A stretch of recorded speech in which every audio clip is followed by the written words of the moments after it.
자, 오늘은 모의고사 첫 번째 시간으로 문제풀이를 같이 해보도록 하겠습니다. 먼저 그 모의고사 문제지를 보시면 이제 1번에 부터 한번 풀어볼 텐데요.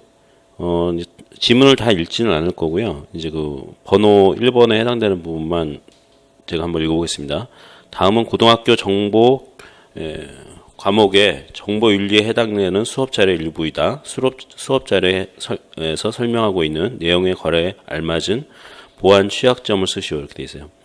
그러니까 이런 문제는 이런 유형의 문제가 자주 나오는 문제인데 매년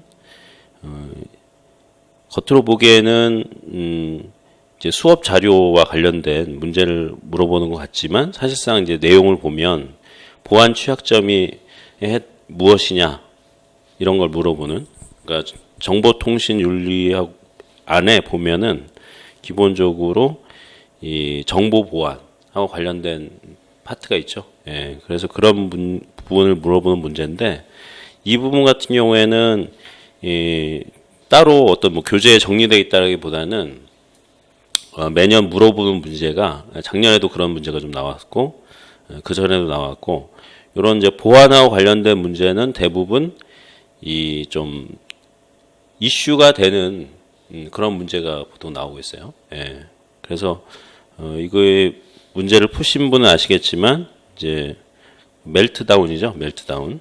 이 문제에 대해서는. 근데 이제 멜트다운은 또 역시 이제 올해 좀 올 초에 많이 이슈가 됐던 이제 보안 이슈죠. 예. 그래서 여러분이 정보 보안과 관련된 그런 준비를 하실 때에는 오히려 그 인터넷으로 자료를 좀 찾아보시는 게 더 좋아요. 어려운 문제를 물어보지는 않거든요. 간단한 단답형의 이런 2점짜리 문제를 보통 많이 물어보는데 그렇기 때문에 좀 정리를 하셔가지고 그래서 이제 사례로 그냥 제가 하나 문제를 이렇게 낸 거니까요. 그런 차원에서 정보보호 문제는 거의 이제 매년 나오고 있죠. 그러니까 그런 최신 어떤 기술과 관련된 그런 거는 좀 정리를 하시는 게 필요할 것 같습니다. 자, 2번 보겠습니다. 자, 2번은 이제 데커 알고리즘하고 피터슨 알고리즘을 물어보는 이제 그런 문제죠. 아래 프로그램은 데커와 피터슨 알고리즘이며 프로세스 PI의 구조를 나타낸 것이다. 각 알고리즘에서 PI와 PJ가 동시에 임계 영역 진입을 시도하였을 때 PI가 임계 영역에 들어갔다고 가정하였을 때 가나에 들어갈 내용을 쓰시오. 이렇게 돼 있어요. 자, 이제 보시면은 기본적으로 이제 데커 알고리즘과 피터슨 알고리즘을 알면 이 문제는 이제 쉽게 풀 수 있는 문제죠. 보통 이렇게 그 상호 배제를 위해서 여러 가지 그 방법론이 있는데 그 각각의 방법론에 대해서 물론 이제 자세히 알면 좋지만 이제 시험이 이제 얼마 안 남았으니까 정리를 하실 때는 어떻게 정리하시면 좋으냐면 뭐 복잡한 문제를 물어보지는 않습니다. 이런 거요. 그래서 그러니까 결국에는 이제 임계 영역에 진입할 때 그리고 빠져나올 때 어떤 액션들을 하잖아요. 알고리즘별로.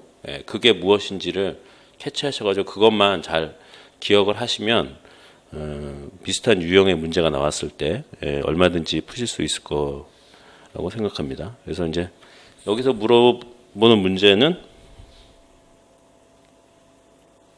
데커 알고리즘과 피터슨 알고리즘을 물어봤는데 이제 데커 알고리즘과 피터슨 알고리즘은 좀 유사해요, 비슷해요. 그래서 같이 물어본 문제가 되겠고, 뭐 데커 알고리즘은 여기에 이제 설명되어 있는 것처럼 플래그하고 턴 이 두 가지 변수가 있죠. 그거를 이용을 해서 임계 영역에 들어갈 때 프로세스를 임계 영역에 들어갈 프로세스를 이제 결정하는 방식이고, 그럴 때 사용할 때 뭐 플래그는 여기서 진입할 것인지 나타내는 변수고, 턴은 누가 들어갈 차례인지 나타내는 변수. 그렇게 해서 이렇게 딱 정리를 하시면은 이런 문제는 이제 쉽게 풀 수가 있을 겁니다. 그래서 문제풀이는 여기 풀이되어 있는 거를 참고를 하시면 될 것 같습니다. 자, 그리고 그 다음에 피터슨 알고리즘이죠. 예, 피터슨 알고리즘은 좀 전에도 설명했던 것처럼 데커 알고리즘 굉장히 이제 비슷하죠. 예. 그런데 다른 게 무엇이냐 하나가, 예, 이거는 이제 진입할 때 양보를 한다는 거예요. 상대방한테 진입 기회를 양보한다는 게 이제 차이다. 그러다 보니까 변수 사용하는 게 좀 다르죠. 그래서 여기서는 앞에서 데커 알고리즘은 이제 변수 사용을 임계 영역에 이제 빠져나올 때 턴의 값을 이제 변경을 하고 그다음에 플래그도 변경을 했었는데, 이 피터슨 알고리즘에서는 이 턴을 바꾸진 않죠. 턴을 넘겨주는 게 아니기 때문에 턴을 바꾸진 않고 다만 그 플래그 값만 이제 변경시켜주는 이제 그런 알고리즘이 되겠습니다. 그래서 그걸 잘 알고 있으면은 뭐 답은 간단하잖아요, 사실은. 그죠? 피터슨 알고리즘도 지금 주어진 문제에서는 요 구문만 더 들어가면 되죠. 앞에 데커 알고리즘도 마찬가지고, 데커 알고리즘은 턴 값을 J 값을 턴에다가 대입해주는 이제 그런 게 하나 더 들어가면 되는 거니까요. 그래서 이제 문제를 이렇게 푸실 때는 문제가 쉽게 나온다라는 걸 사전에 좀 인지를 하고 풀어야 돼요. 그렇지 않고 처음부터 끝까지 계속 이 문제를 쭉 읽어 나가다 보면 오히려 더 어렵게 느껴지거든요. 그래서 이 문제가 물어보는 핵심이 뭔지를 딱 파악을 하셔가지고 답은 항상 쉽게 나온다라고 생각하시고 문제를 푸시면 되겠습니다. 자, 다음번 3번 문제 볼까요?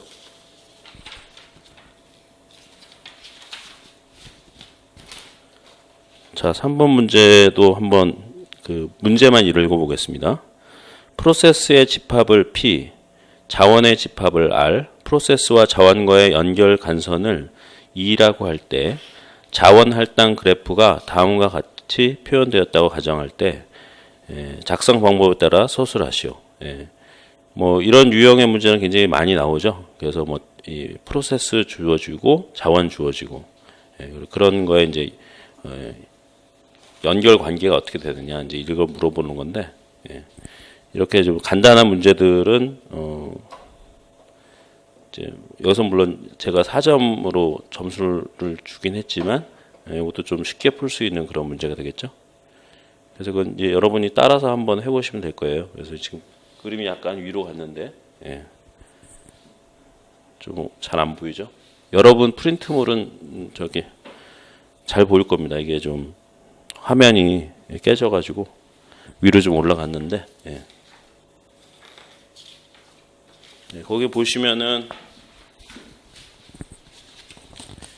기본적으로 이제 프로세스가 4개죠. 그래서 먼저 이런 걸 그릴 때는 프로세스를 먼저 그려야 됩니다. 그리고 나서 이제 프로세스 4개니까 프로세스 먼저 그려주고요. 그 다음에 이제 자원도 역시 2개가 있으니까 자원을 또 그려주면 되겠죠. 이 화면이 좀 겹쳤는데, 요거죠, 요거. 이렇게입니다, 이렇게. 여기 지금 겹쳐가지고 좀 잘 안 보이는데. 그러니까 이제 순서상으로 봤을 때 제가 일단 간단한 거니까 같이 그리면서 한번 볼게요. 자, 일단 프로세스를 4개를 그려야겠죠. 그래서 P1, P2, P3, P4 이렇게 먼저 일단 그려 놓는 거죠. 그리고 나서 이것들이 이제 자원을 공유하잖아요. 그래서 자원을 또 이렇게 그립니다.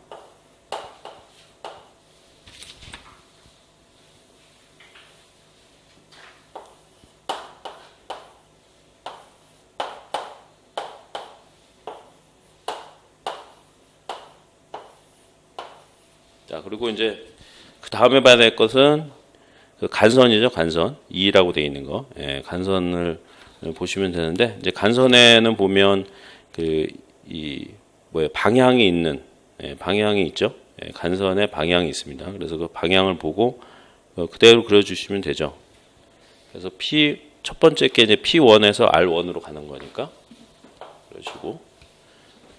자, 그 다음에 이제 R1에서 R2로 가죠. P2로 가죠.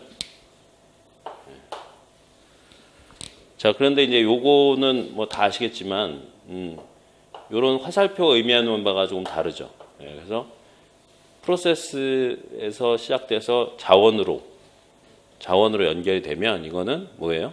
예, 요청을 하는 거죠. 프로세스가 자원을 요청을 하는 거고, 반대로 자원에서 프로세스로 방향이 돼 있으면 이거는 예, 할당이 된 거죠. 예, 그래서 점유를 하고 있는 거죠. 예, 그런 걸 보시고 작성을 해주시면 되겠습니다. 자, 그 다음에 이제 R1에서 또 P3로 가죠. 자, 그리고 R2에서 P1으로. 자, 그 다음에 P3에서 R2. 마지막으로 R2에서 P4로 가보죠.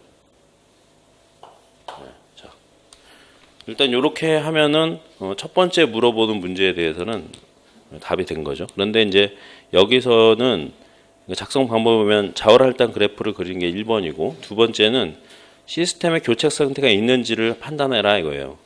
예, 교착 상태는 결국에 뭐죠? 예, 자원이 다 할당돼 있는데도 불구하고 요청이 왔는데 그것을 자원을 다시 릴리즈 시킬 수 있는 기회가 안 생겨가지고 결국에는 다들 대기하고 있는 상태가 교착 상태잖아요.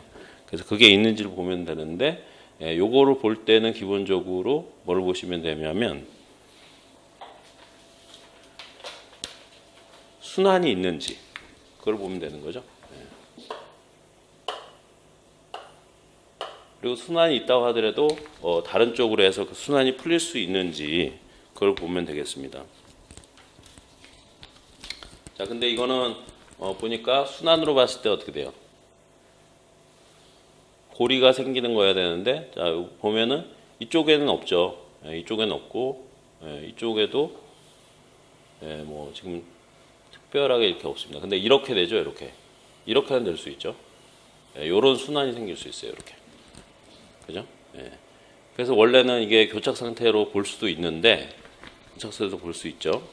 자, 그런데 여기 좀 다른 게 있어요. 왜 리소스가 지금 어디로? P2와 P4로 이렇게 그 점유가 돼 있어요. 그러니까 리소스가 지금 리소스가 각각의 R1과 R2가 이 두 개의 리소스를 갖고 있는데, 그 리소스를 각각의 다른 그 프로세스에 지금 나눠주고 있잖아요. 할당이 되고 있는데, P3의 경우에는 R1의 입장에서 P3의 경우에는 또 다른 프로세스 R2를 요청을 하고 있기 때문에 요 R1이 이 P3가 해결되지 않으면 R1을 반납을 안 하겠죠, 당연히. 이게 끝나야지 반납을 하는 거니까. 그런 문제가 있는데, 마침 다행히 P2는 다른 데 자원을 요청하고 있지는 않아요. 그래서 이거는 자체적으로 그냥 프로세스가 종료가 되면 반납을 하겠죠, R1에다가. 마찬가지로 R2도 P4에서 이렇게 릴리즈를 할 수가 있습니다. 그래서 결국에는 이런 순환이 있지만 순환에서 빠져나와 있는 다른 프로세스가 있기 때문에 이것은 교착 상태가 발생하지 않는 그런 그래프가 되겠습니다.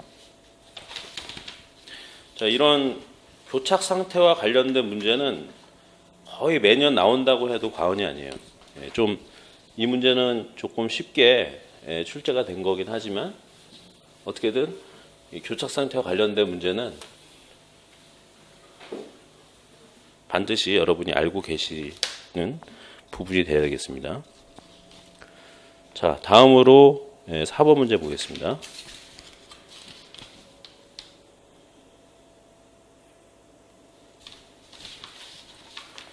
자, 역시 문제만 읽어보겠습니다. 마스터 슬레이브 JK 플립플랍에서 입력 JK와 클럭 펄스 CK의 변화가 아래와 같을 때 이에 따른 출력 QT 플러스 1을 쓰고 클락 JK QT 플러스 1에 대한 파형을 그리시오. 자, 요렇게만 얘기를 하면 그리고 이제 뒤에 그 밑에 바로 회로도가 하나 나오죠. 그래서 요거를 딱 보게 되면 약간 이런 문제가 나오게 되면 회로 나오게 되면 좀 약하신 분들이 좀 있더라고요. 근데 이런 회로 문제가 오히려 되게 쉽습니다. 뒤집어서 얘기하면. 그리고 또 복잡한 회로가 나올수록 사실은 풀이는 되게 더 쉽다고 볼 수 있어요. 이 문제는 물론 회로가 그렇게 복잡하진 않지만 이렇게 평소에 많이 보는 그런 회로는 아니죠. 마스터 슬레이브 JK 플롭이라고 그래가지고 이렇게 새로운 용어가 나오게 되니까 좀 당황할 수 있는데 사실은 뭐 이 용어를 전혀 몰라도 상관없습니다. 이 문제를 푸는 데 있어서는 이런 문제를 풀 때 뭐라 보면 되겠어요? 입력과 출력값만 잘 따져 보면은 쉽게 풀 수 있는 그런 문제입니다. 뭐 이 이름을 굳이 마스터 슬레이브 JK 플립플롭이라고 한 이유는 보시면 왼편의 플립플롭의 출력이 오른편 플립플롭의 입력으로 들어가고 있죠. 그래서 그렇게 이렇게 직렬로 연결되다 보니까 이걸 이제 마스터 슬레이브다라는 이름을 붙였을 뿐이지 뭐 그렇게 어려운 그런 회로는 아닙니다.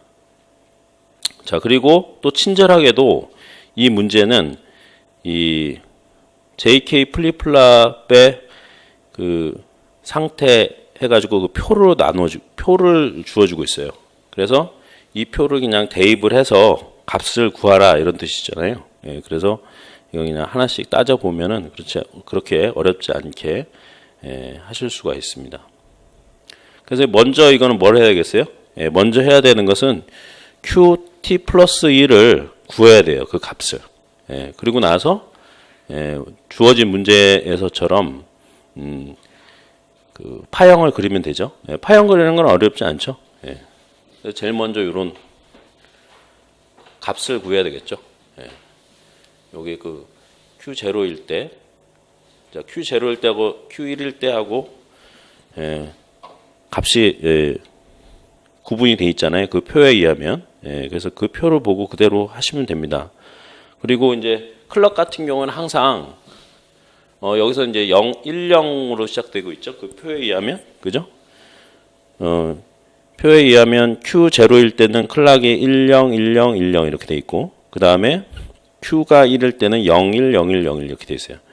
그래서 만약에 이런 것들이 안 주어지면은 오히려 좀 헷갈릴 수 있는데 다행히 여기서 문제에서는 이걸 다 잘 주고 있습니다. 자, 그리고 이때 이제 그럴 때에 이제 JK 플립플롭의 값이 어떻게 되느냐라는 건데, 뭐 JK 플립플롭은 우리가 잘 알고 있는 플립플롭이죠. 그래서 그 값을 그대로 적용을 하시면 됩니다. 그래서 지금 예를 들면 여기서는 J가 어디예요?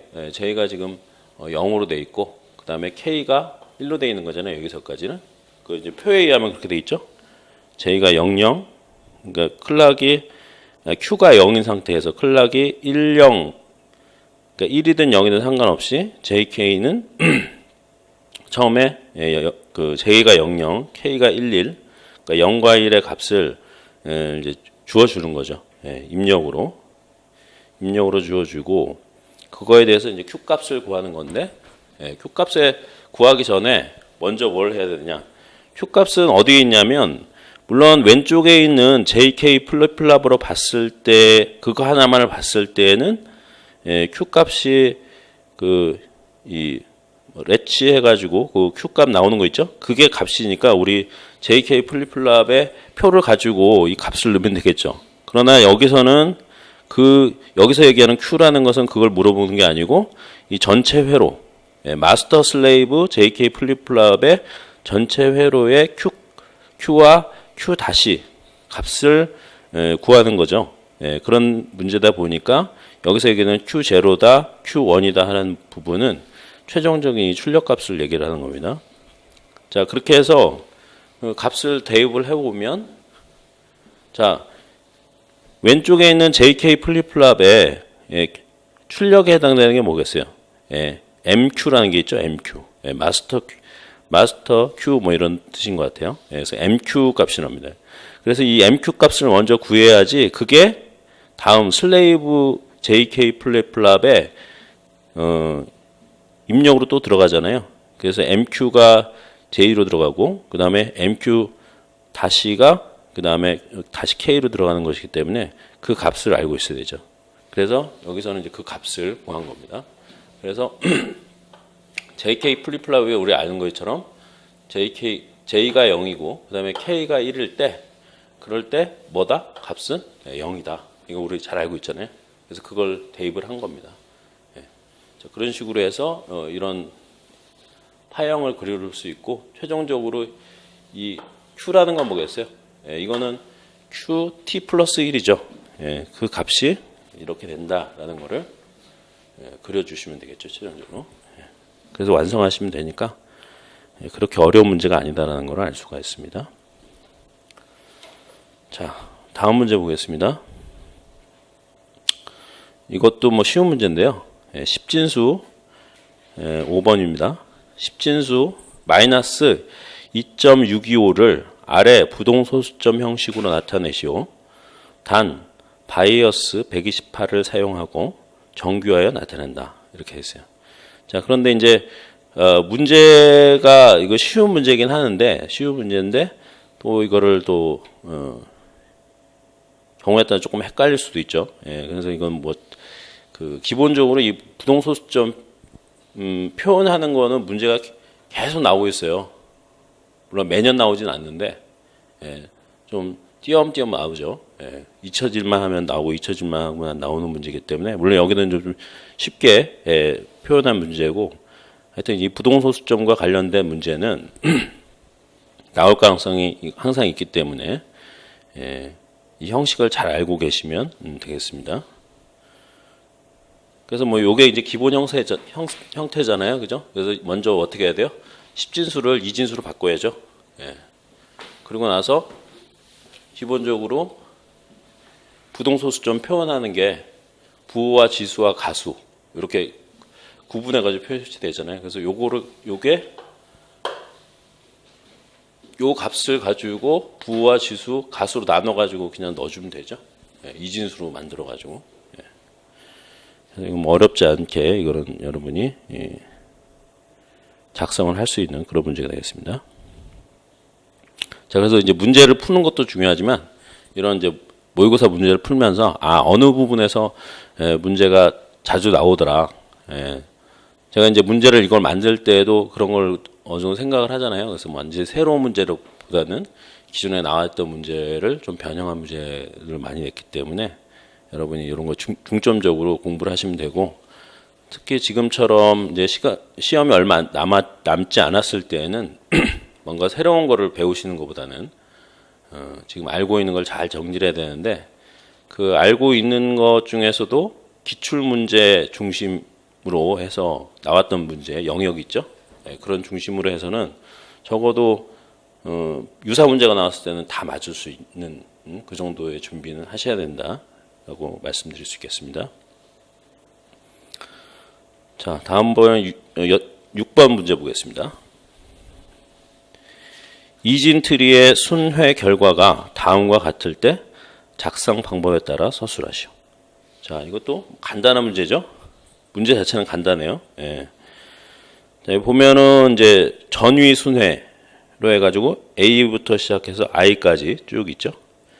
그 다음에 이제 중위 순회는 C, B, D, A, F, H, G, I, E 이렇게 돼 있어요. 자, 이렇게 돼 있을 때 이 전위 순회와 중위 순회를 보고 이진 트리를 그려라 이런 거예요. 자, 이거를 충분히 그릴 수 있죠. 전위 순회만 있다고 하면은 못 그릴 수 있지만 중위 순회가 있기 때문에 원래 이진 트리는 어떻겠구나 알 수가 있는 거죠. 자, 이런 식의 문제가 역시 이것도 이 순회하고 관련된 이진 트리 순회하고 관련된 문제가 또 심심찮게 계속 나오고 있습니다. 그래서 이것도 잘 알고 계시는 게 중요할 것 같고요. 뭐 문제 풀이하는 거는 굳이 제가 안 해드려도 잘 아시는 부분이라서 굳이 할 필요 없을 것 같고, 이런 식으로 나오죠. 이렇게 나왔을 때 이거를 순회하기 위해서 우리가 스택을 사용을 하잖아요. 이진트리는. 그래서 스택을 어떤 식으로 구성해서 변화되는 건지는 해보시면 어렵지 않게 하실 수 있습니다. 자, 다음 7번 보겠습니다. 다음은 정렬 알고리즘이다. 출력 결과를 서술하시오. 단 배열 A는 38, 4, 2, 16, 21, 5, 27, 20이다. 이렇게 돼 있어요. 자, 이런 식으로 문제 중에 물론 이번 모의고사 문제에는 제가 이 출력 결과를 쓰라는 문제를 많이 안 냈지만 어떤 때는 출력 결과를 쓰라고 하는 문제가 굉장히 많이 나오는 그런 애도 있어요. 거의 다 출력 결과를 물어볼 정도로 3분의 2 이상. 그래서 이런 식의 유형의 문제를 좀 만났을 때 빠른 시간 내에 문제를 풀 수 있는 그런 능력을 키우시는 게 되게 중요합니다. 자, 그래서 이런 문제를 어떻게 빨리 풀 것이냐. 기본적으로 하는 것은 제일 좋은 게 이 문제에서 이미 그 기본 값을 줬잖아요. 그래서 그 값을 무조건 대입을 해보시는 게 제일 좋아요. 하나 처음부터. 그렇게 해보면은 그게 제일 빠른 길입니다. 이거 뭐 코드 분석하고 그럴 필요 없이 무조건 이런 문제 나와서 출력 결과를 서술해라 이런 문제가 나오면 보통 기본적인 값을 줘요. 그래서 그 값을 무조건 대입을 하시면 돼요.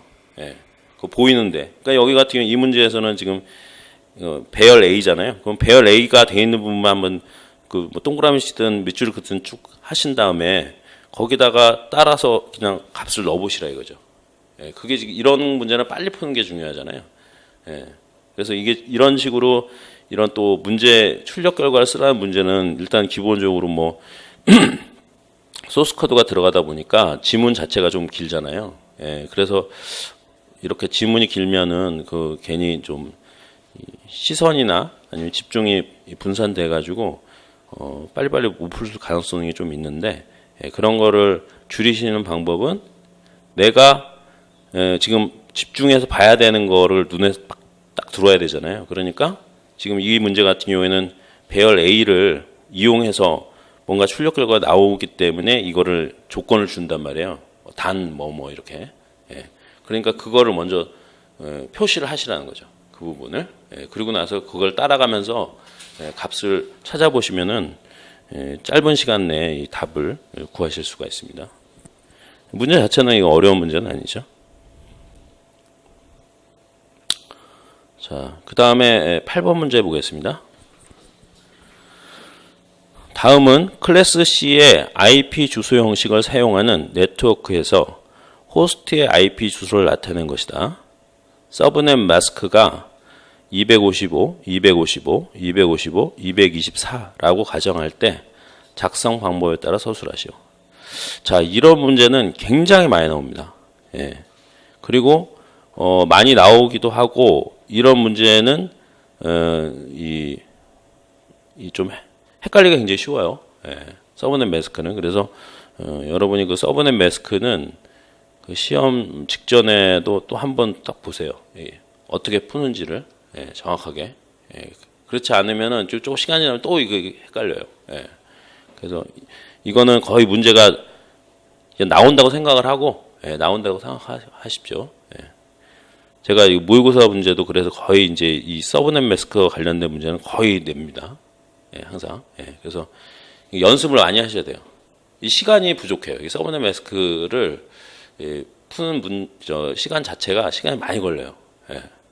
점수는 뭐 다른 거하고 비슷한데 그래서 연습을 많이 하셔야 하기 때문에 제가 앞으로도 이 출제를 많이 할 거니까 여러분이 이거는 잘 익히시기 바라겠습니다. 그래서 뭐 이 문제는 뭐 첫 번째 문제는 너무 쉬운 거죠. 1번 문제는 클래스 C의 IP 주소 형식을 그림으로 나타내시오. 이거 우리 너무나 잘 알고 있는 거니까 맨 뒤에 호스트 아이디 붙고 나머지는 32비트니까 앞에 이제 8비트씩으로 해가지고 표시를 하는 거잖아요. 그죠? 그래서 뭐 이거는 뭐 문제가 그 클래스 뭐 A냐, B냐, C냐 요거를 구분하실 줄 알면 되는 거잖아요. 그죠? 그래서 거기에 맞춰서 뭐 뒤에서부터 이렇게 잘라 나가는 거잖아요. 그죠? 자, 그래서 그렇게 푸시면 되는 거고, 그 다음에 2번이 문제죠. 2번 같은 거, 5개의 호스트에 대해 각각의 서브넷 주소를 나열하시오. 자, 서브넷 마스크는 기본적으로 그 마스크 생각하면 되죠. 우리 마스크, 마스크 한다고 하잖아요. 마스크 쓴다. 예. 그러면 원래 얼굴이 있는데 여기다가 다른 거를 딱 하면은 겹쳤을 때는 또 다른 모양이 되잖아요. 예, 그렇게 만들어주는 거죠. 예, 그래서 내부적으로는 서브넷 마스크가 결국은 거잖아요. 서브넷, 그죠? 예, 그러니까 내부에 있는 네트워크에서 그걸 구분하기 위해서, 구분하기 위한 거를 표시를 하기 위해서 서브넷 마스크라는 게 필요한 거죠. 예. 그래서 그걸 적용을 하시면 되고, 그때는 우리 잘 알잖아요. 서브넷 마스크를 적용을 했을 때, 뭐 이렇게 앞에 쭉 숫자가 있고, 이제 서브넷 마스크는 앞에 숫자들은 다 이제 1로 채워지는 거죠. 예, 그리고 이제 나머지가 이제 0이니까, 이 부분은 이제 날아가는 거고, 이 부분만 이제 남는 거죠. 그래서 그 네트워크 아이디와 호스트 아이디가 이제 나눠지는 거죠. 자, 그래서 이것도 그냥 적용하시면 되죠. 그래서 25는 결국에 뭐예요? 다, 뭐 아시는 것처럼 8비트가 다 1로 채워진 거잖아요. 예, 요게 25란 말이에요. 예, 그죠? 그러니까 앞에는 어차피 엔드 해봐야 자기 자신이죠. 그런데 뒤에 부분 220, 224 이런 거는 다 1로 채워진 게 아니잖아요. 그래서 0으로 되어 있는 부분이 있단 말이에요. 예, 그런 경우에는 자기 자신이 아닌 나머지가 그 0이 되는 거죠. 자, 그런 식으로 적용을 하시면 쉽게 서브넷 주소를, 이 문제는 뭐 굉장히 쉬운 문제고 사실 좀 더 복잡한 문제 많이 나오죠. 그래서 뭐 몇 년 전에 나왔던 문제들도 보면 서브넷 마스크를 적용을 해가지고 그래서 네트워크를 뭐 몇 개로 나누고 그리고 뭐 첫 번째 뭐 주소는 어떻게 되고 뭐 끝 주소는 어떻게 되고 뭐 이런 거 막 물어보잖아요. 예. 그게 굉장히 어려운 문제는 그 시간상으로 어려운 거죠. 문제 풀이를 어렵지 않은데. 그래서 그런 문제들 좀 많이 풀어보시라는 의미에서 제가 이 문제를 출제를 했습니다. 자, 다음번 문제 보겠습니다.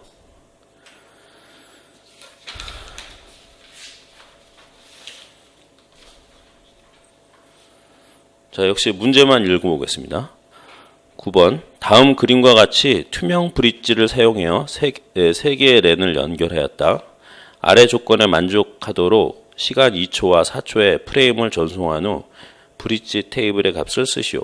자, 요게 이제 프린트에서 좀 그림이 좀 빠져가지고 아까는 이제 그 문제풀이 할 때 제가 알려드렸었는데 요거는 프린트물을 다시 이미지 넣은 걸로 다시 배포를 할 테니까 그거 참고하시면 되겠고요.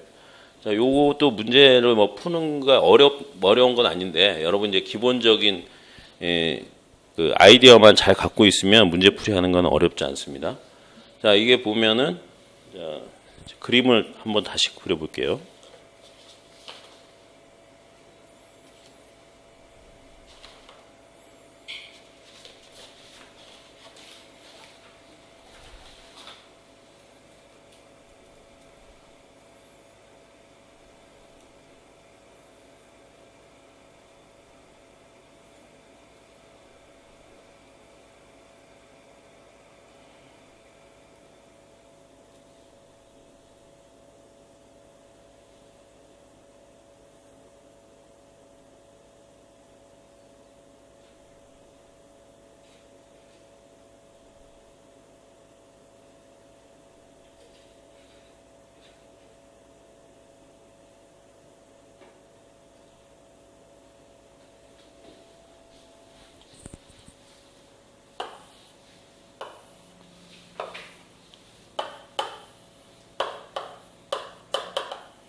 자, 이 브릿지라는 장비가 중계 장비의 이제 특성을 잘 알고 계셔야 되는데, 뭐 스위치도 그렇긴 하지만 이제 브릿지 같은 경우에는 사실 이제 단순하게 이제 연결을 해주는 거죠.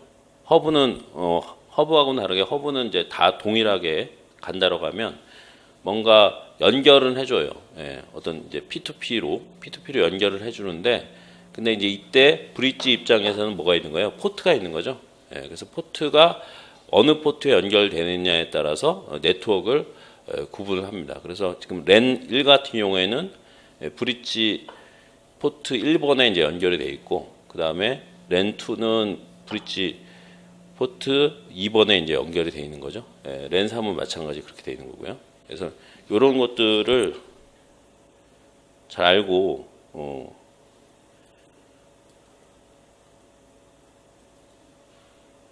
문제를 풀이하시면 뭐 이것도 어렵지 않게 풀이할 수 있는 거죠. 예. 그래서 지금 물어보는 문제는 보면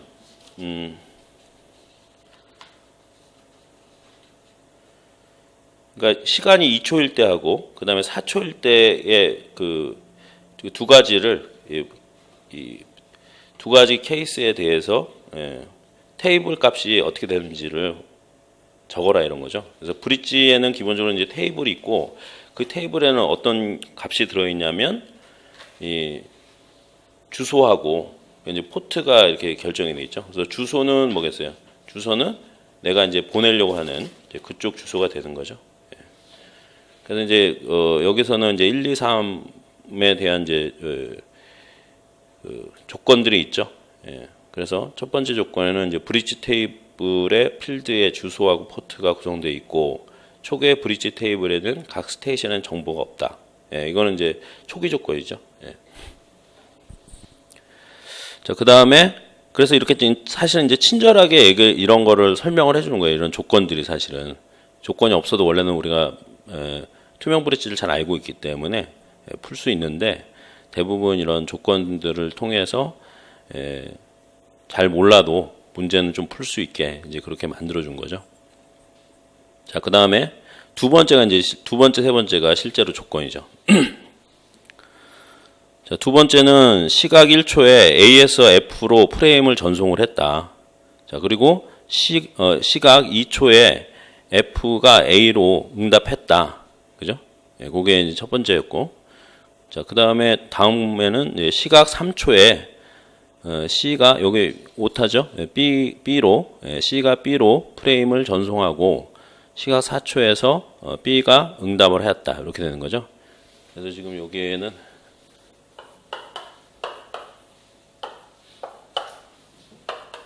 자, 이렇게 각각의 또 그 네트워크에는 단말이 이렇게 연결되어 있는 거죠. 그래서 단말끼리 이제 통신을 하는 건데, 1초에서 A에서 F로 프레임을 전송을 하게 되면 어떻게 되는 거죠?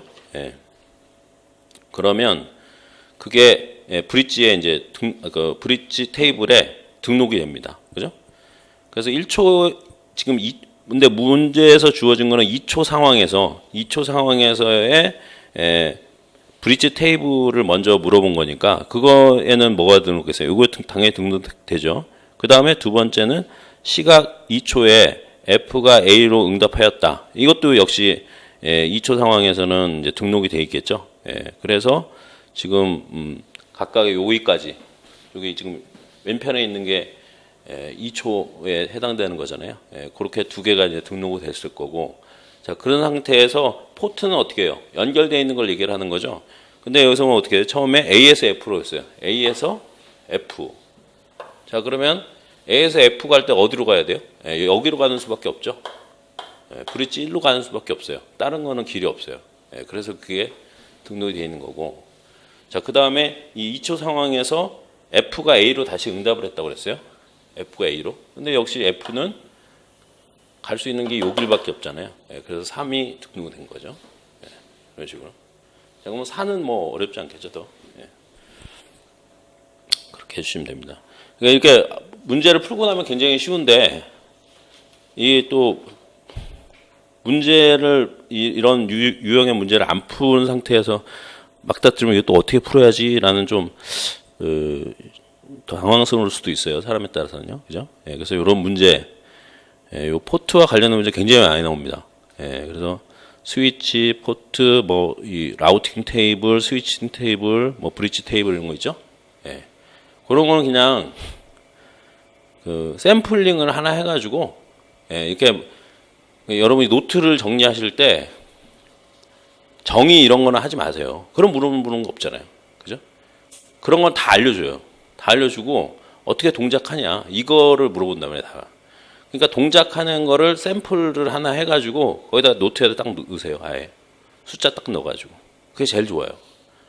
그러면 내가 한 번 봤기 때문에 두 번째 볼 때는 뭐 그거를 다시 막 이렇게 연구하진 않잖아요. 예, 그러니까 눈에 싹 들어온다고요. 그러면은 실제로 문제 풀 때도 그게 그 이미지로 남아 있어가지고 금방 풀어요. 예. 자, 계속하겠습니다. 10번 문제입니다. 다음 릴레이션 R과 S에 대한 자연 조인, 세미 조인, 외부 조인을 작성하시오.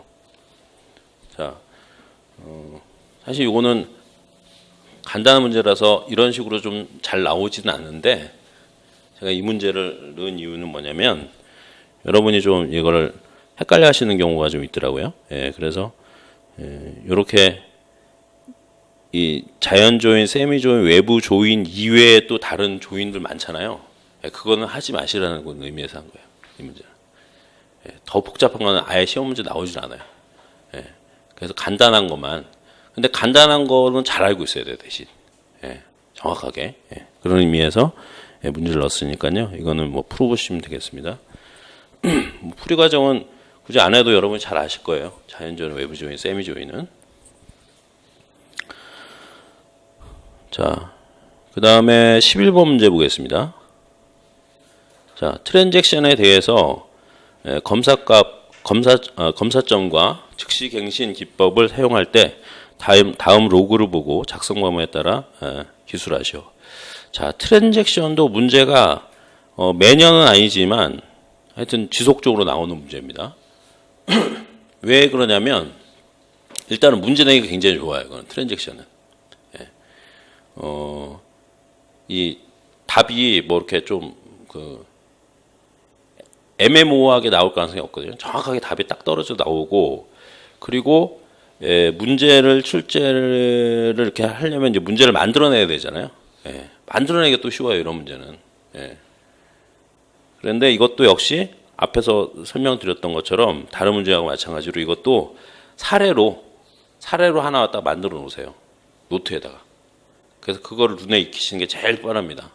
그럴 때 이거 문제 어떻게 하시냐? 이게 트랜잭션은 기본적으로 타임 슬롯이 있는 거잖아요. 그래가지고 거기서 뭐 이게 어디까지 갔으며 뭐 이런 것들을 있잖아요. 이렇게 그려가면서 저 문제를 푸세요. 예. 머릿속으로 하시면 안 되고 이렇게 해서 그려가서 하면 뭐 절대 헷갈리지 않습니다. 예. 그렇게 해서 이제 문제를 풀어주시면 될 거고요. 이 문제에서 보면은 어떻게 했어요? 여기 보면은 뭐 T1도 있고 T3도 있고 그리고 각각에 대해서 뭐 또 중간에 뭐 체크 포인트도 있고 그러잖아요. 그리고 나서 어느 시점에 시스템 장애가 발생했는데 이때 로그가 어떻게 되느냐. 근데 이게 이제 로그를 이용해서 트랜잭션 하는 기법이 딱 두 가지가 있는 거잖아요. 검사점하고 즉시갱신인데, 근데 그거를 둘 다 사용하느냐, 하나만 사용하느냐, 뭐 이런 경우에 따라 좀 다른 거 아니에요. 그래서 그 경우들을 잘 정리하셔가지고 익혀놓으시면 이런 문제는 얼마든지 풀 수가 있는 거고, 조금 더 복잡한 문제가 나와도 쉽게 푸실 수가 있으니까 이런 문제는 놓치면 안 돼요. 다른 문제, 어려운 문제는 혹시 놓치더라도 이런 문제는 꼭 하셔야 되고. 자, 그리고 당연히 이제 트랜잭션 할 때 나오는 것은 이제 회복 처리가 나오는 거 아니에요. 그래서 회복 처리하는 그런 순서들까지 같이 해서 세트로 하셔가지고 이거는 반드시 익혀 놓으시는 그런 부분이 돼야 되겠습니다. 자, 그 다음에 12번 문제 보겠습니다. 다음은 C 언어의 정수 선언에 대한 CFG이다. EBNF로 나타내고 EBNF에 따라서 문법 흐름도를 그리시오. 사실은 최근에는 이렇게 좀 이 문법 흐름도하고 관련된 문제가 나오고 있지는 않아요. 그런데 이 문제 역시 이것도 내기가 굉장히 좋은 문제입니다. 출제자 입장에서는. 근데 한동안 안 나왔단 말이에요. 그래서 이제 한 번쯤 나올 가능성도 있지 않나 이제 그렇게 보는 거예요. 그리고 이거는 여러분이 학습할 때 어려움을 겪는 건 아니잖아요. 조금 알고 있으면 되는 거니까. 이것도 마찬가지로 예제를 하나 만드셔가지고 예제 여러 개 하시지 마세요. 하나만 딱 해가지고 정확하게 아는 거예요. 그래서 하나 만들어 놓고 그러니까 이제 이거는 확률이 그렇게 높은 문제는 아니지만 그래도 충분히 나올 수 있는 문제다 이렇게 보시고 그리고 이런 거 나왔을 때는 무조건 맞출 수 있게 그것도 하시면 될 것 같습니다.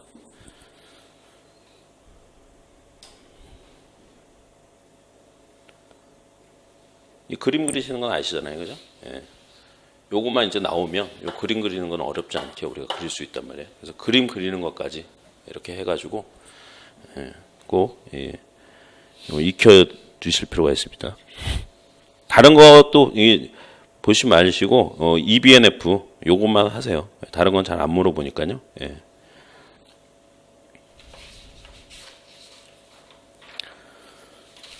자, 다음은 13번 문제 보겠습니다. 자, 이것도 간단하게 문제 냈습니다. 다음은 2015년 개정 교육과정 고등학교 정보 과목의 내용 체계의 일부이다. 기억 니은의 알맞은 말을 쓰시오. 자, 요렇게 아예 표로 문제를 물어보는 식으로 문제가 이것도 마찬가지로 문제 내기가 굉장히 좋아요. 출제자 입장에서는. 그죠? 이 표 자체가, 이미 이런 개정 내용에 딱 박혀 있단 말이에요. 그죠? 그래서 여기서 뭐 어떤, 벗어날 수 있는 가능성이 별로 없어요. 이런 문제는. 그래서 요거를 응용을 여러 가지를 할 수가 있어요. 사실은. 그래서 여러분이 이 영역, 핵심 개념, 내용, 뭐 학년, 그리고 여기 기능은 빠졌는데 기능까지 해가지고 그건 거의 외우셔야다시피 해야 돼요. 외우셔야다시피. 뭐 내용은 뭐 외울 필요는 없죠. 오늘 이제 핵심적인 단어들만 딱 캐치해 놓고 있으면은 뭐 할 수가 있으니까. 근데 영역, 핵심 개념, 그다음에 뒤에 이 기능이나 이런 것들은 그냥 거의 외우다시피 하셔야지. 그러니까 중학교, 고등학교 다 마찬가지입니다. 하여튼 교육 과정과 관련된 그러니까 정보 과목이죠. 정보 과목 내용 체계와 관련해서는 나올 확률이 최근에도 많이 나왔지만 여전히 이거 높은 부분이라서 하시고 자 그리고 이 교육 과정 개정 교육 과정에 대한 거는요 일단은 2015년도가 제일 중요하고요 당연히 2015년도는 정말 거의 이제 머릿속에 이렇게 박아놔야 되고 그 다음에 뭐 2009년이나 2007년까지도 여러분이 어느 정도 알고 계셔야 돼요. 왜냐하면 비교하는 문제들도 꽤 나오거든요. 그죠? 과거에 보면 이렇게 비교하는 문제가 좀 많이 나옵니다. 또 이것도 그리고 비교를 하면서 2015년엔 그럼 뭐가 바뀌었냐 이런 걸 물어보는 거죠. 사실은. 그러니까 결국에는 2015년도가 제일 중요한 거죠. 그리고 그러면 그 전 거는 필요 없는 아니죠. 그 전 거에 베이스로 해가지고 바뀐 거니까 그죠? 그러니까 기존에 안 바뀐 부분은 그대로 있는 거예요. 또 그것도 잘 알고 있어야 되기 때문에 반드시 비교해서 여러분이 정리를 하실 필요가 있습니다. 뭐 이거 문제 풀이하는 거는 그렇게 어렵지 않은 문제니까 아실 수가 있을 거고요.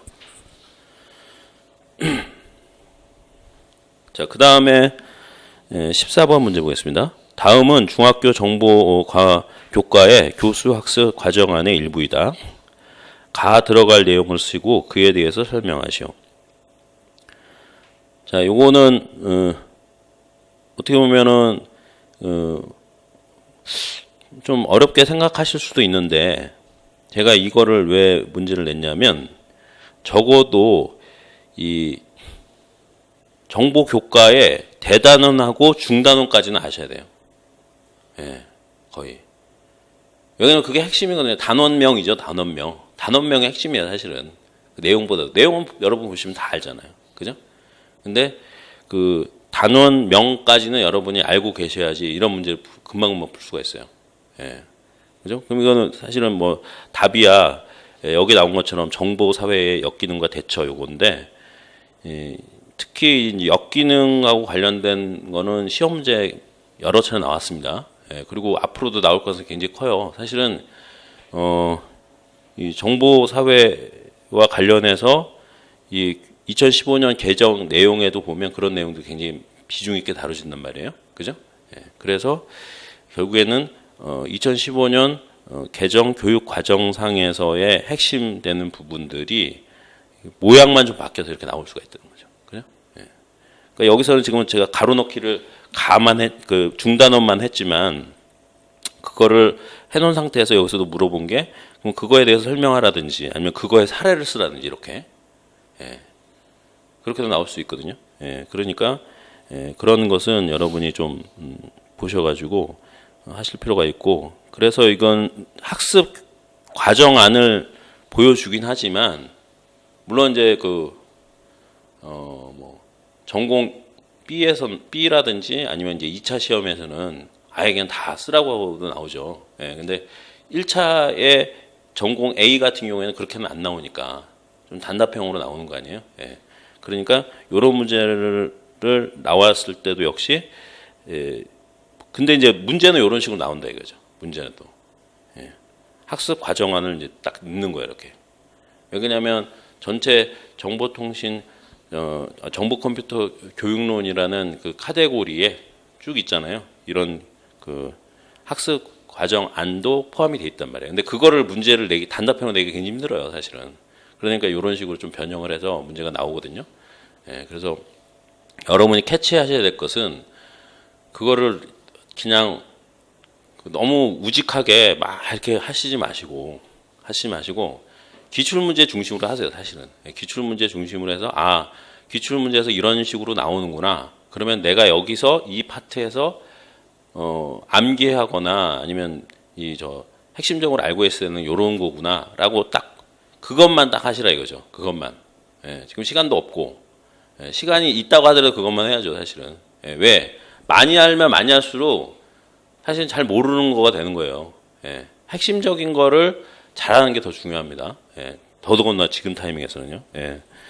그래서 그 문제 유형을 잘 파악을 하셔가지고 문제가 이렇게 나온다라는 거 보고 그러면은 그런 시각을 가지고 그 기출 문제를 보시잖아요. 그러면은 거의 문제 유형이 딱 뻔해요. 뻔하다는 걸 알아요. 그리고 예를 들어서 그 교수 학습 과정안 문제가 나온다. 그러면 이것도 뭐 어떤 거 중심이겠어요, 당연히. 2015년 거 중심으로 나온 거예요. 2015년 변경된 거 있다고 그랬잖아요. 그거 중심으로 나오는 거예요. 그러니까 다른 연습을 하시려고 하면 차라리 2015년도에 뭐가 바뀌었지? 라고 그 주제로 해서 한번 써보시라 이거죠. 오히려. 그게 더 쉬워요. 그러니까 2차도 준비를 그렇게 하시는 거예요. 2차에도. 그러니까 뭐 완전히 새로운 거 하시지 마시고 과거에 있던 거 하시지 마시고 2015년 중심으로 그렇게 하시면 되겠습니다. 자, 그래서 지금 A는 이렇게 해서 한번 같이 리뷰를 해봤고요. 자, 그 다음에 이제 B를 한번 같이 좀 살펴보겠습니다.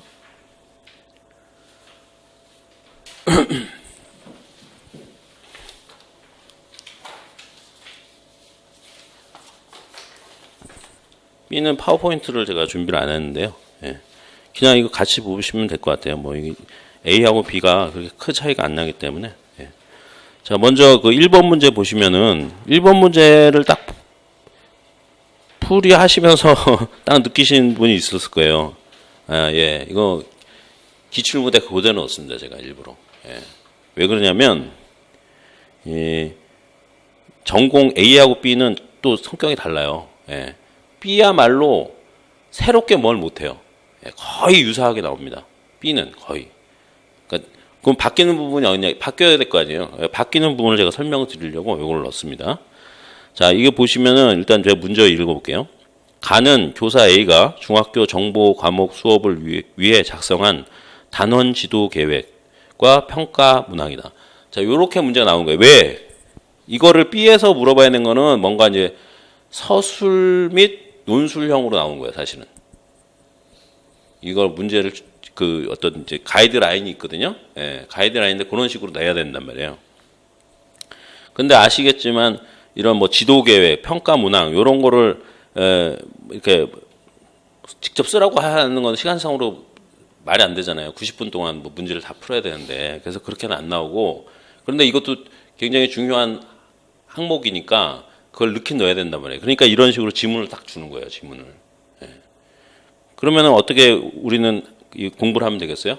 예, 이것도 마찬가지로 이런 샘플을 딱 놓고 이런 식으로 지도 계획이나 평가 문항이 이런 식으로 있다. 그러니까 이거 내용은 바뀔 수 있잖아요. 예를 들어서 지금은 여기서는 평가 문항이 뭐 9구단 뭐 이런 걸로 돼 있는데 9구단 대신 다른 거 들어갈 수 있잖아요. 예, 그거 다른 문제예요. 그렇게만 해도. 근데 이 포맷은 안 바뀐다 이거죠. 예. 그래서 그렇게 보시고 여기에 보면은 뭐 프로그램을 이제 스크래치 프로그램을 여기는 이제 사용한 걸로 그렇게 나오는데 이게 이제 2016년 16학년도 문제니까 2015년도에 출제된 거죠. 2015년도에 출제된 건데 그때만 해도 이제 스크래치가 이제 한참 막 붐이 일어났어요. 예. 그러다 보니까 이런 문제가 딱 나오는 거예요. 예. 그래서 여러분이 약간 트렌디한 거는 조금 어느 정도 알고 계셔야 된다 이거죠. 예. 그러면 최근이라고 하면 어떤 걸로 해야 될까요? 사실은 파이썬 이런 거. 예. 그렇게 하시는 게 좋죠. 그러니까 스크래치는 너무 이제 애들용이니까. 예. 지금 우리가 하는 건 중등이잖아요. 중등. 예. 중등에는 사실 좀 안 맞잖아요. 예. 원래 이건 저 초등학교 저학년용이에요. 그래서 우리는 그래도 파이썬 정도까지는 파이썬이 굉장히 강력합니다. 예, 그래서 그 정도까지는 우리가 좀 알고 계시면 상식적으로 그걸 그렇다고 뭐 지금 우리가 뭐 이런 코드 관련된 문제 나오면서는 안 나와요. C밖에 안 나옵니다. 자바도 할 필요 없어요. 그런 거는. 그런데 이런 식으로 이제 예제상으로는 나올 수 있다 이거죠. 파이썬도 아직까지 안 나왔는데. 예. 그러니까 간단한 것만 조금 파이썬도 좀 보시면 좋을 것 같습니다. 자, 그렇게 된다는 거고요. 그리고 이제 이렇게 순서도 나왔는데, 만약에 이제 그렇게까지 어렵게 나오지는 않았겠지만, 이런 형태로 그 순서도가 나오면 순서도만 사실 있는 게 아니잖아요. 알고리즘 표현 방법이. 뭐, 다른 문제에서 슈도코드는 많이 나왔고, 그럼 또 뭐 표현할 수 있는 게 뭐가 있어요? 예, NS 차트 같은 거 있죠? 예, 그런 또 문제가 또 나올 수가 있어요. 예, NS 차트 별거 아니죠. 별거 아닌데도 방심하고 있다가 딱 나오면 못 맞출 수 있어요. 예, 그래서 그런 거 간단한 거, 그것도 역시 NS 차트도 딴 거 할 필요 없고, 그걸 뭐 새로 뭐 NS 차트가 뭐니 이거 알 필요 뭐 있어요. 예, 하나 딱 그려놓으면 돼. 하나 그려놓고. 예, 순서도 하나 그려놓고 그 옆에다 NS 차트로 표현했을 때 이렇게 된다. 그거만 딱 하면 끝나잖아요. 예. 그래서 이제 그런 그 디테일한 부분에서 우리가 놓치지 않게끔 그렇게 좀 준비를 하시면 될 것 같아요. 자, 이건 뭐 문제풀이라는 건 뭐 굉장히 쉽게 문제 나온 겁니다. 뭐 이런 건 여러분이 너무 잘하시잖아요. 뭐 피드백을 기술해라, 논리 뭐 오류 찾고 이거는 뭐 쉽게 찾을 수 있을 거고 당연히. 예, 이거 피드백하는 건 뭐 잘 이렇게 논리 정연하게 쓰시면 되잖아요, 그죠? 자, 그 다음에 2번 볼까요? 다음 그래프의 노드 4에서 출발해요. 깊이 우선 탐색과 너비 우선 탐색 기법을 적용해서 스패닝 트리를 만들 때 노드의 방문 순서를 적으죠. 자, 이거 왜 문제를 냈냐면요. 스패닝 트리가 굉장히 많이 나옵니다. 이게 문제가. 예. 제가 문제가 많이 나온다는 거는 무슨 얘기냐면 임용고시뿐만 아니고 다른 시험에도 많이 나와요. 예, 스패닝 트리는. 자, 여러분이 시간이 여유가 좀 있으시다고 하면 기출문제를 임용고시만 보시지 마시고 다른 것도 보세요. 공무원 시험도 있고 뭐 많아요. 무슨 뭐 기술사 시험도 있고, 기술사는 좀 어렵지만 뭐 지도사 시험도 있고 많아요. 그런데 레벨로 봤을 때는 임용고시 문제 수준이 비슷한 게 공무원 뭐 그래서 뭐 9급이나 7급 정도? 예, 그런 문제에서 약간 중복되는 과목에 대해서는 좀 비슷한 게 있어요. 예, 있고, 그 다음에 물론 이제 9급이 뭐 객관식이긴 하지만 이제 7급부터는 저 주관식이니까, 예, 그렇게 돼 있고, 그 다음에 기술 지도사라는 자격증이 있습니다. 기술 지도사. 예, 그 문제를 꼭 보세요. 예, 기술 지도사도 다 공개돼 있어요.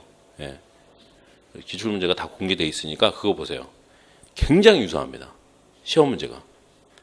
그래서 제가 볼 때는 어떤 측면에서 야 이거 임용고시 출제하시는 분이 기술지도사 시험 문제 내는 거 아닐까 싶을 정도로 예, 굉장히 유사해요.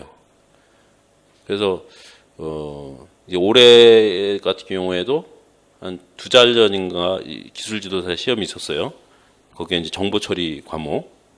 근데 그 문제가 임용고시와 거의 비슷하더라고요. 예, 물론 거기 조금 그 문항수가 거의 적기 때문에 써야 될 게 많아서 좀 그 차이만 있는 거지 어떤 물어보는 포인트는 비슷해요.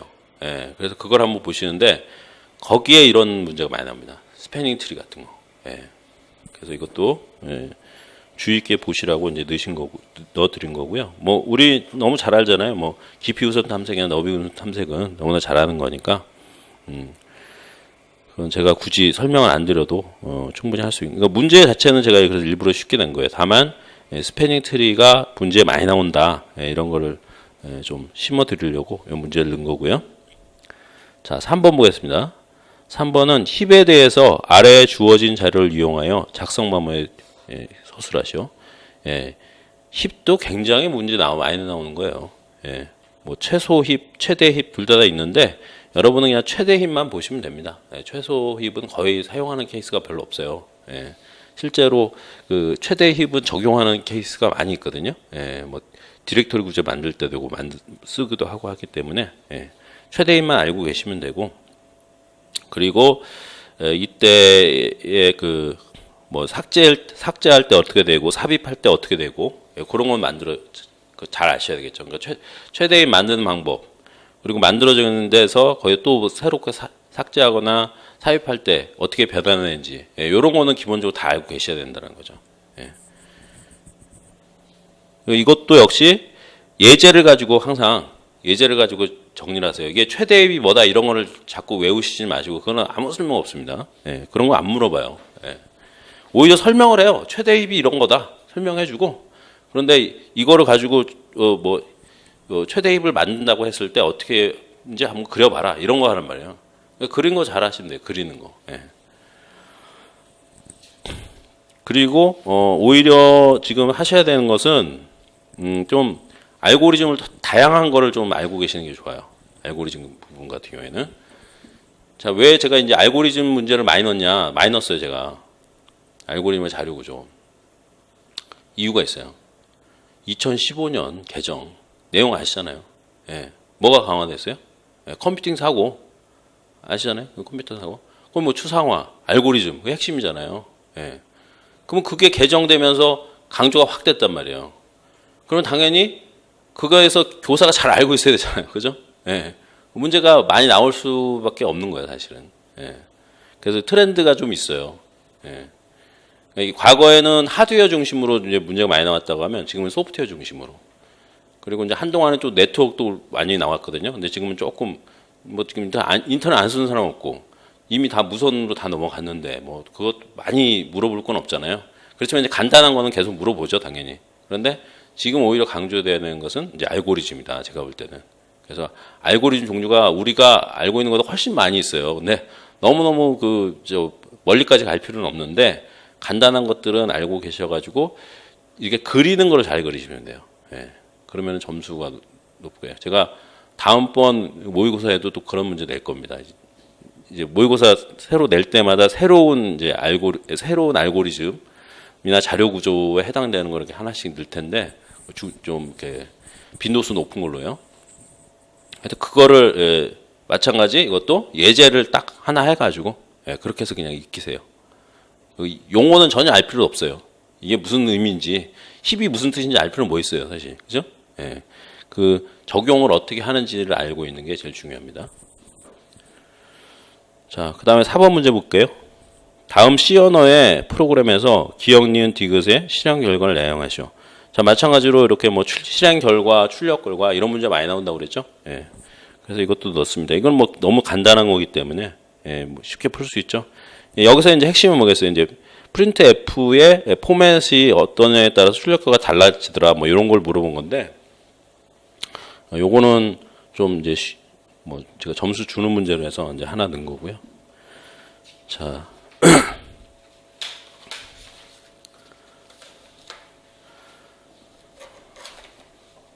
자, 그 다음에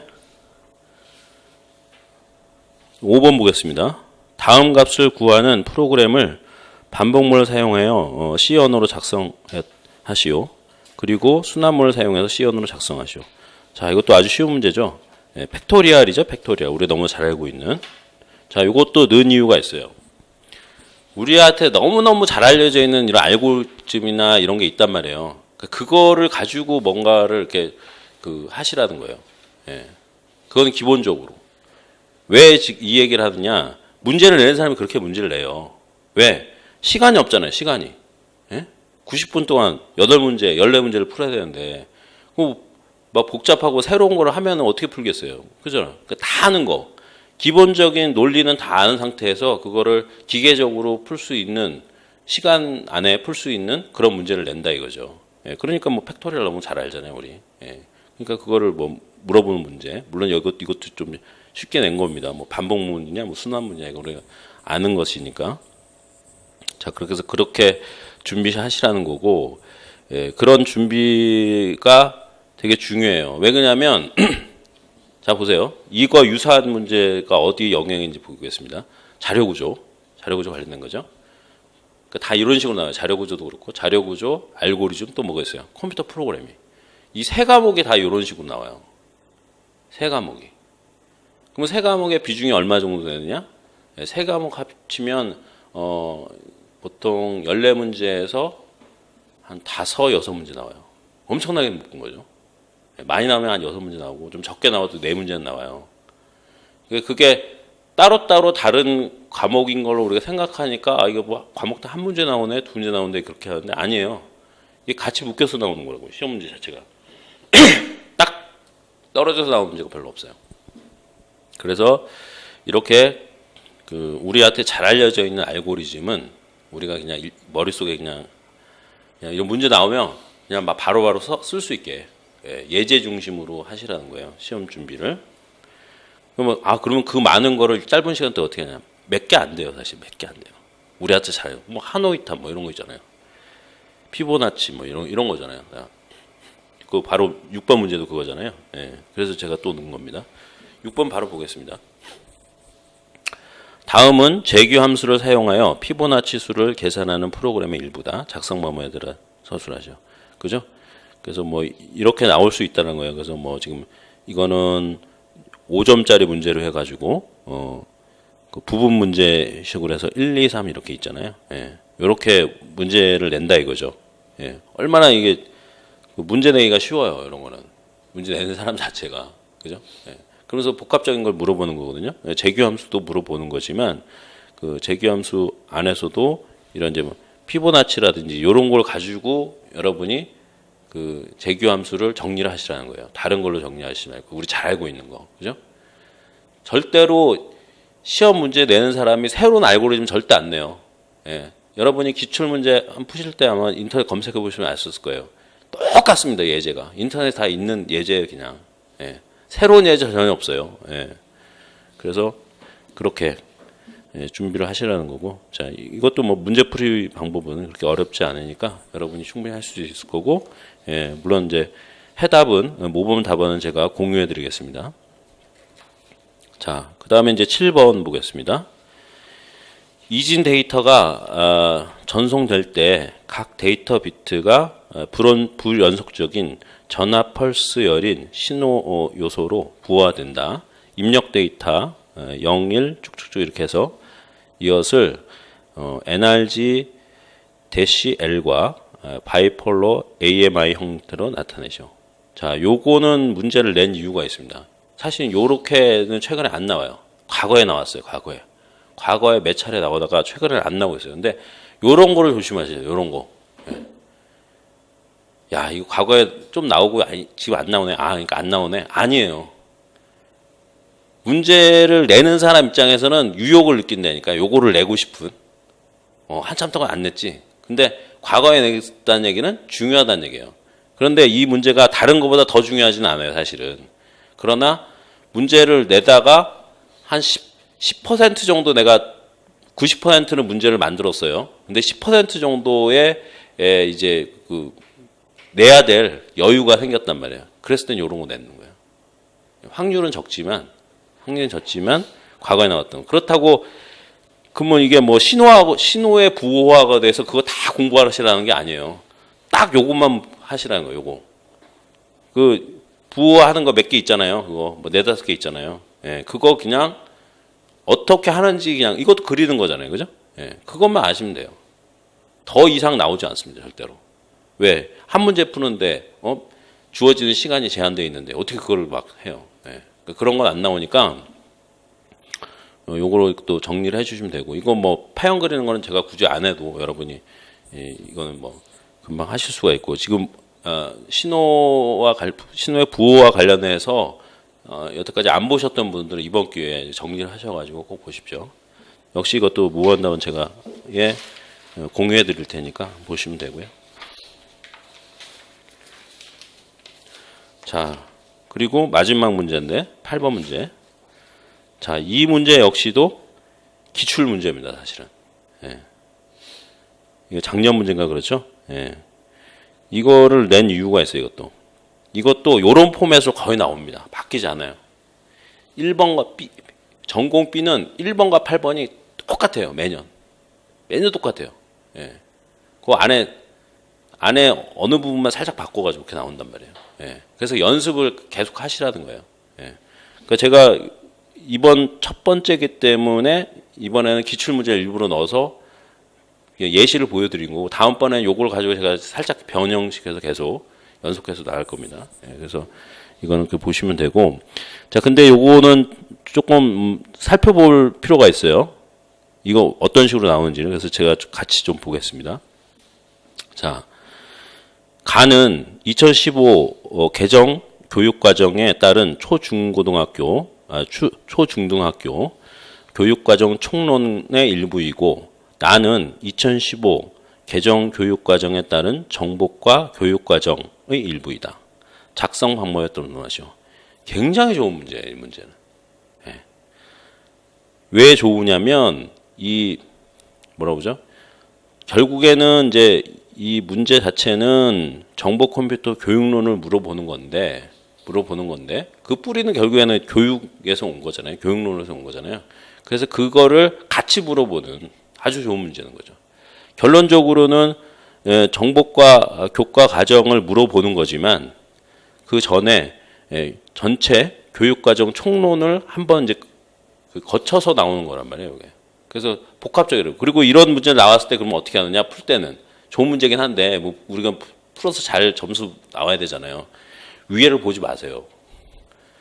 위에는 뭐 지금 가나 돼 있고 뭐 작성 방법 사실 읽는 데만 이거 한참 걸릴 것 같아요. 읽는 데만 10분 이상 걸릴 것 같아요. 예, 그렇게 하시지 말라는 거지. 이런 걸 하실 때는 먼저 뭐 보시냐? 지문 보지 마세요. 작성 방법 먼저 보세요. 작성 방법. 하나도 볼 필요 없습니다. 무조건 작성 방법 보세요. 이렇게 지문이 길수록 작성 방법을 먼저 보는 거예요. 자, 그럼 작성 방법 볼 때 어떻게 보느냐? 자, 처음에 어떻게 했어요? 서론, 본론, 결론의 형식을 가지고 뭐 이런 걸 읽어볼 필요도 없잖아요, 그죠? 원래 이 문제가 그렇게 풀라고 하는 문제니까. 자, 그 다음에 서론에 대한 다음의 내용을 포함해서 작성할 거. 그래서 서론, 본론, 결론은 어떻게 작성을 해야 되는지 나오는데 중요한 건 뭐냐면 본론이겠죠, 당연히, 그죠? 예, 본론이 제일 중요합니다. 근데 본론에 보면, 그러니까 서론을 먼저 보시지 마시고 본론을 보시는 거예요. 본론의 내용에 포함되는 거 보면 지식정보 처리의 역량을 기르기 위해서 나에 제시된 교육 역량의 하위 요소를 선정하고 그 이유를 썼을 거예요. 자, 그러면 결국엔 뭐겠어요? 이것만 보면 돼요. 지식정보 가에서는 지식정보 처리 역량 그 파트만 보라 이거죠. 다 못하러 읽어봐요, 그죠? 예, 그 파트만 보라는 거예요. 그러면은 벌써 그 나에 해당되는 게 그 있잖아요, 그죠? 그러면 문제 합리적으로 해결하기 위해서 다양한 영역의 지식과 정보를 처리하고 활용하는 지식정보의 역량. 이거 말고도 끝난 거죠, 사실. 그죠? 이거 문제 푸는데 5분이 안 걸려요. 서론 본론 다 껴도. 예. 그리고 문제를 바로 풀지 마시고 핵심되는 단어, 문장을 먼저 딱 뽑으세요. 예. 그럼 여기서는 뭐겠어요, 여기 당연히. 예? 여기서 이 문제에서 해당되는 건 뭐겠어요? 지금 여기까지만 딱 읽어도 문제 해결에 문제를 합리적으로 해결. 그럼 뭐겠어요? 컴퓨팅 사고. 그죠?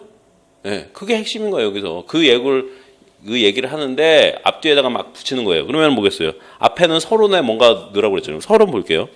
2015년 개정 교육과정에 따른 정보과 교육과정의 중요 변화. 세 가지잖아요. 그죠? 그 세 가지 그냥 쓰면 되잖아요. 세 가지 중에 하나가 컴퓨팅 사고고. 그죠? 예. 그러니까 서론이 맞잖아요. 그렇게 하니까. 그거에 대해 쓰고, 이 세 가지가 변형이 됐다. 그런데 그 중에서 중요한 게, 컴퓨팅 사고인데, 컴퓨팅 사고는 이러저러해서. 근데 이거 쓰실 때 어떻게 쓰냐면요. 이거 쓰시는 방법 되게 중요해요. 가에 있는 내용을 갖다가 쓰세요. 새롭게 내가 쓰지 마시고. 그죠? 지문을 많이 준 거는 여기에 있는 용어나 문장을 가능하면 많이 차용하라는 거예요.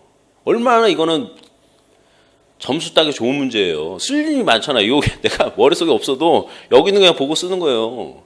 그러면 뭐 지금 이 서론 쓸 때 어떻게 하면 되겠어요?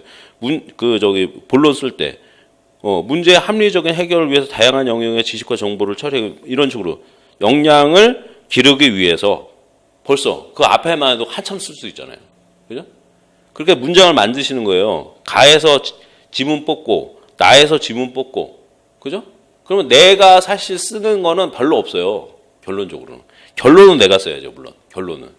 그래서 이제 결론에 보면 어떻게 되어 있어요? 본문에 서류한 내용을 기반으로 해서 정보 교육 강화를 위해 개선 방안을 제안할 거 이렇게 했잖아요. 그러니까 이건 내가 제안을 하는 거야. 이거는 틀리고 맞는 게 없어요. 정말 이상하게 논리를 펴진 않는 이상 내가 봤을 때는 이런 게 개선됐으면 좋겠다. 이거 내 주장하는 거예요, 그냥. 근데 그거는 보너스 점수라고, 보너스 점수.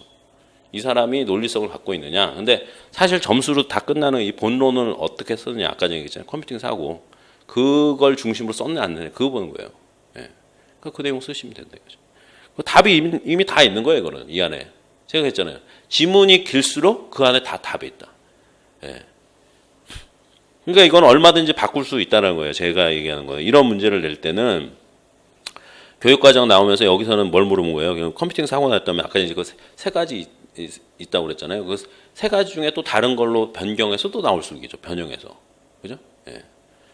자, 그런 식으로 해서 요거는 제일 중요합니다. 사실은. B에서는 10점짜리잖아요. 예.